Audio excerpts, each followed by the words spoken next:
Sveiki draugai! Jau savaitę pas mus dirba TerraMove vėjos robotas ir galime šiek tiek papasakoti apie jį daugiau.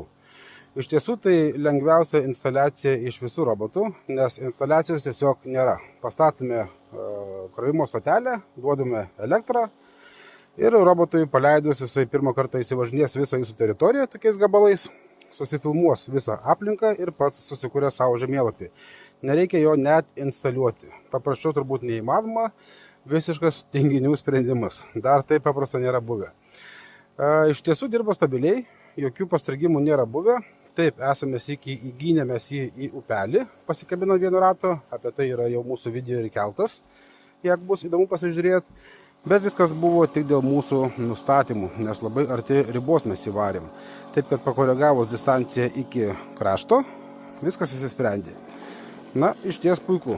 Buvom labai atsargus jam, bet dabar galim sakyti, jo, robotas iš ties įdomus ir vertas dėmesio.